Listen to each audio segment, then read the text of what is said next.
What's up, world? This is Carpo here. I'm kicking back on my couch in my den, or my man cave, if you will.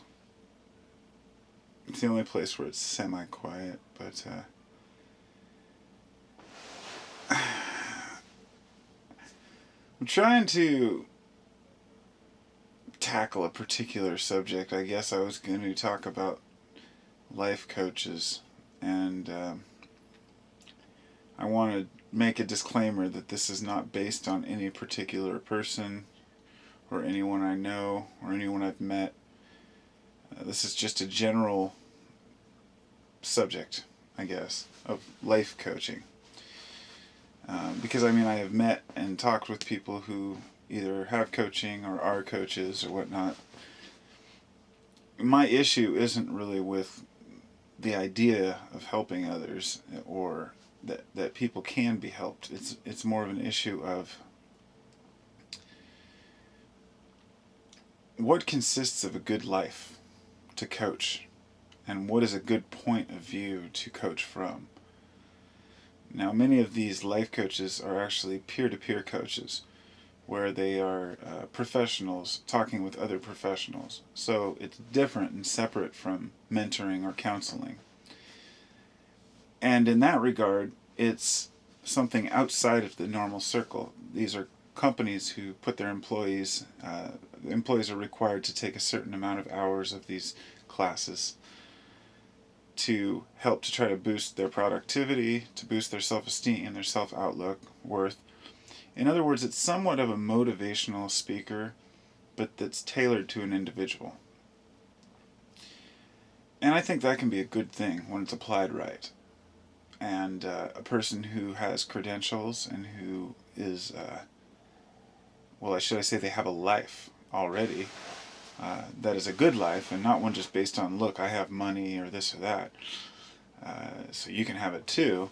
A good life coach would be someone who would teach people how to find it within themselves to, decide what's important to them, rather than try to tell a person what's important. But on the other side of the coin, there are all these armchair experts that jump on the bandwagon and assume that they can just coach people to success, even when their lives themselves are sometimes obviously not well.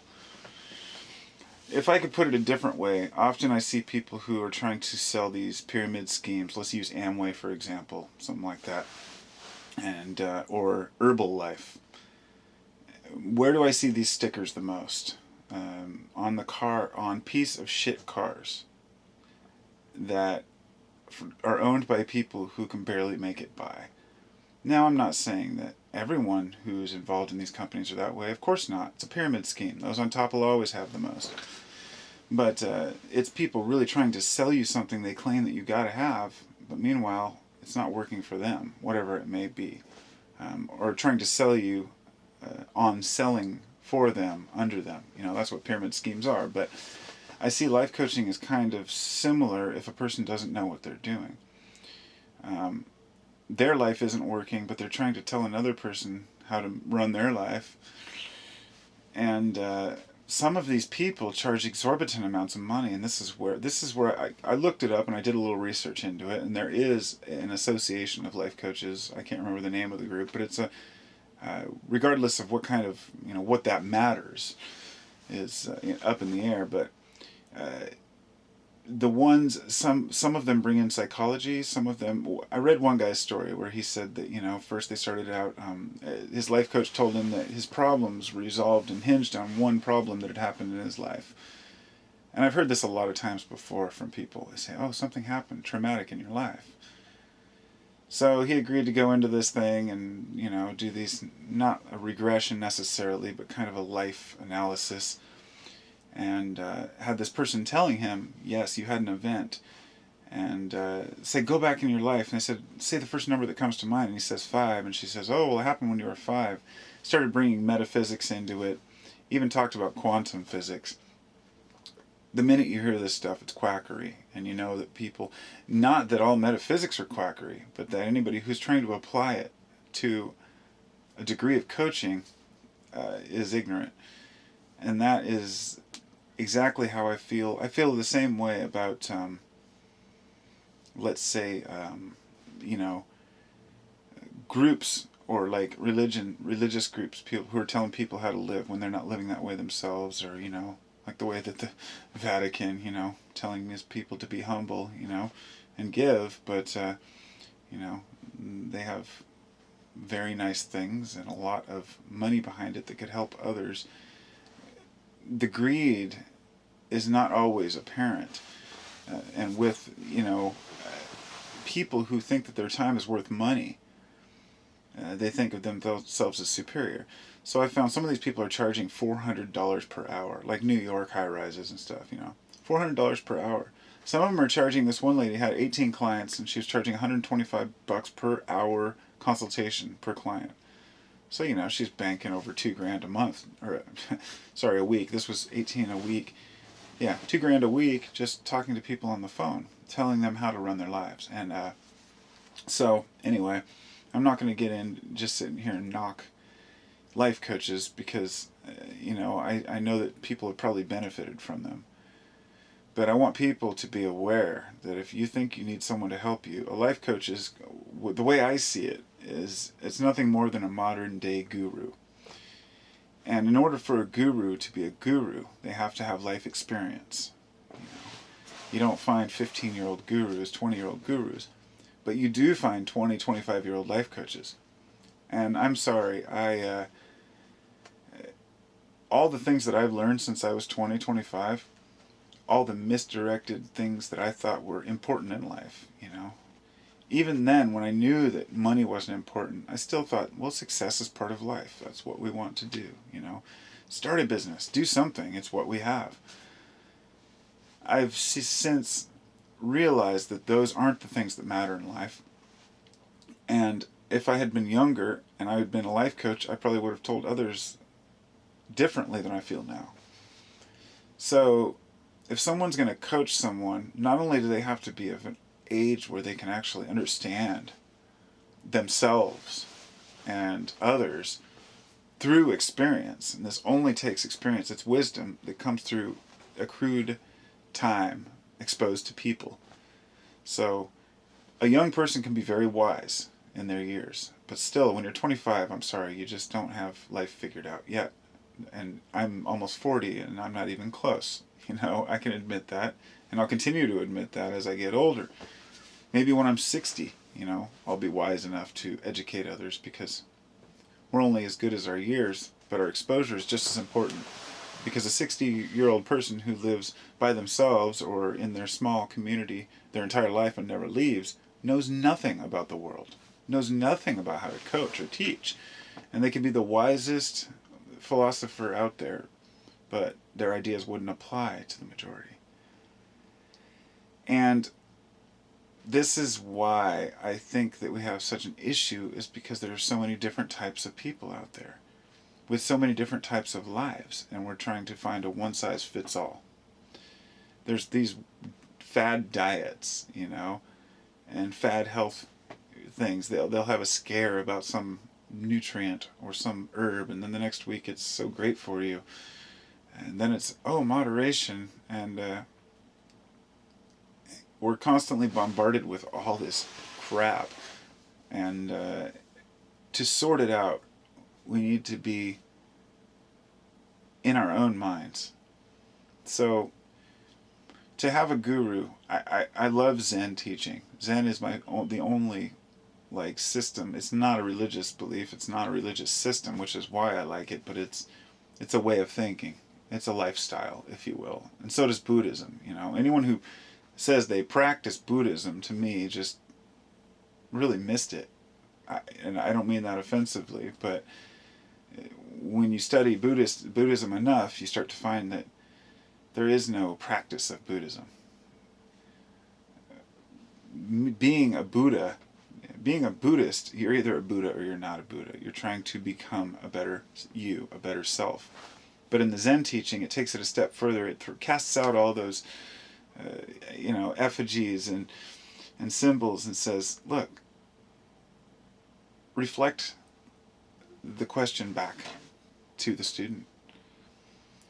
And to come full circle, that's what I would hope that life teachers would do, is they would reflect things back at the people that are asking these questions or need help. But bringing metaphysics, psychology, and what ifs and belief systems into it is not a good way of coaching, because what it does, for example, if a life coach tells you, well, we need to regress you to see if something happened to you in this life, or as this one guy said, his life coach said, or perhaps in a past life, or before you were born. I'm not here to dispute reincarnation, but you just can't put that into a life coaching session. It's just like saying, okay, well, you have to take Jesus. This is going to be your life here.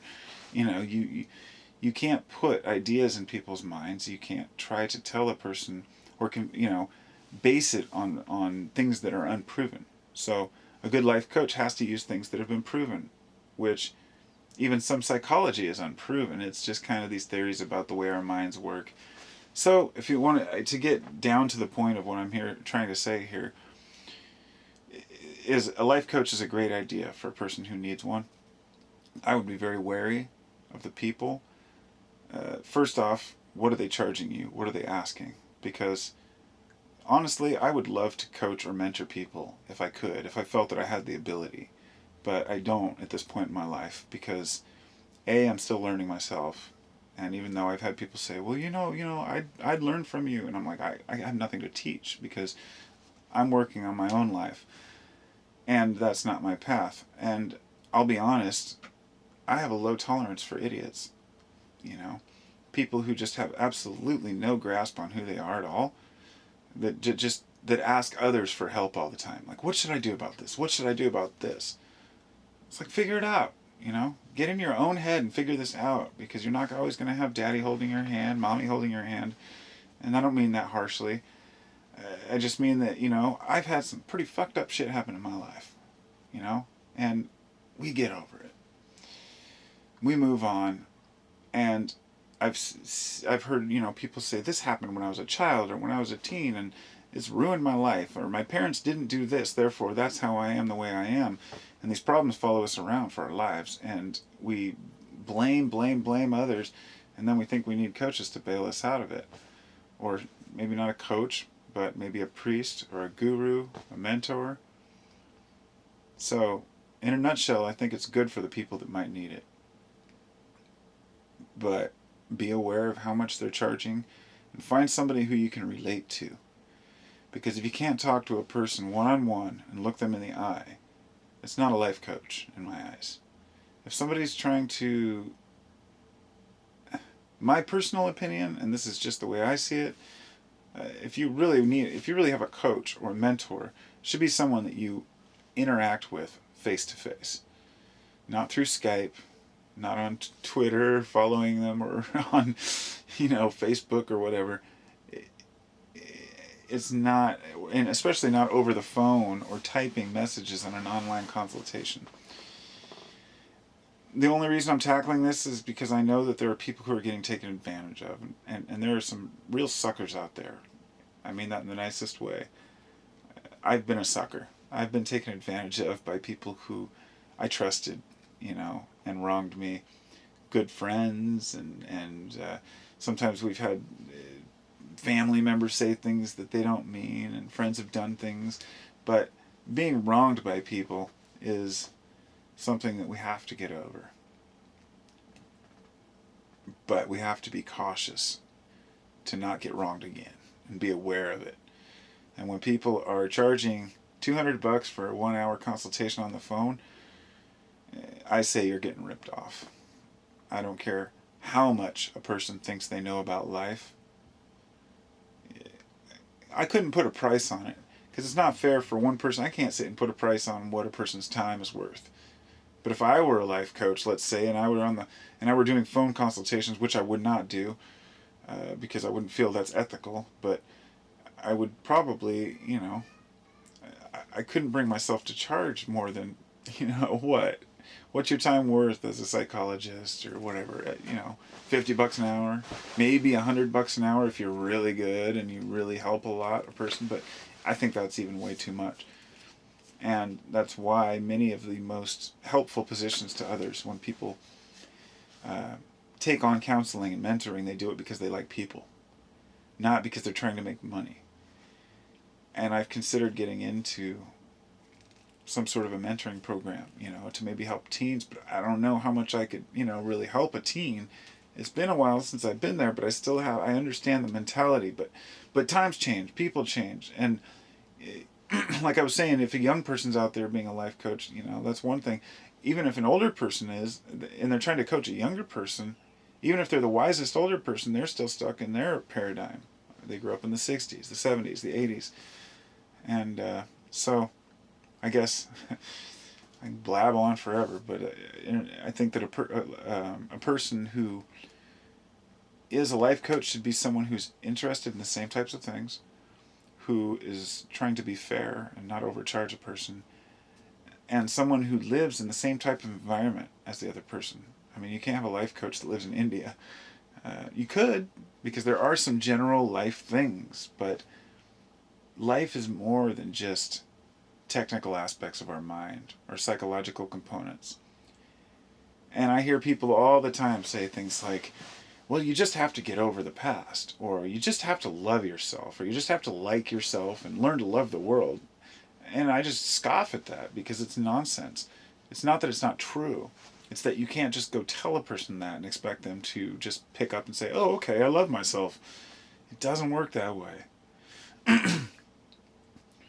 So if a person's really in dire straits and really hating it and their life's not doing well and their mental outlook is bad, it takes more than just a couple counseling sessions to pull a person out of that. It takes more than a year of counseling. It takes years of personal growth. And so this is when I see people growing through philosophy and through educating themselves, learning about their fellow man. That's when I think things really click, and it's permanent. It's not a fix. Let me give you another metaphor. You can learn how to be happy, or you can take a pill to be happy. Or you can take a pill until you've learned how to be happy, to keep you going. A mentor is the same way, or a life coach.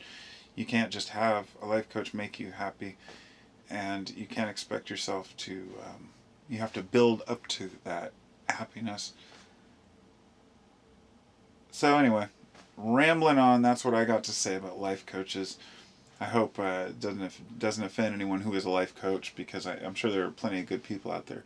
But I'll tell you something, if you are a life coach and you watch this video and you still feel, or you feel some sort of anger towards what I've said, I'd urge you to maybe question whether you're a good life coach or not, because I think that a good coach would listen to this and say, I agree. You shouldn't take advantage. And you do have to let a person approach it to a certain degree themselves. So, namaste, everybody, and take care of yourselves. Be your own coaches. I like to see people empowered and have that balance, understand themselves, but not be narcissists or egotists. It's a fine line. So, take care, everybody.